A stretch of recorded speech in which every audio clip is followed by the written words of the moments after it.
আপনার মুখকুণ্ডলিতে কিংবা আপনার হাতে কেতু খারাপ আছে, তার সিমটমটা কি করে বুঝবেন? আপনি দেখবেন রাস্তা দিয়ে যখন যাবেন তখন দেখবেন কুকুর আপনাকে দেখে ঘেউ ঘেউ করছে, অর্থাৎ মনে করবেন যে আপনার কেতু প্রবলেম আছে। আপনি কি করবেন? আপনি এই কেতুকে ভালো রাখতে গেলে আপনি কি করবেন?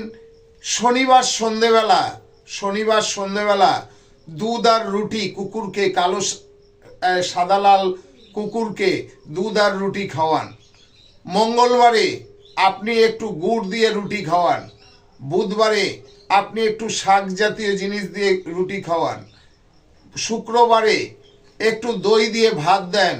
দেখবেন এই করার ফলে আপনার কেতু গ্রহ আপনার খুব ভালো থাকবে এবং আপনি সর্বশত্রু বলুন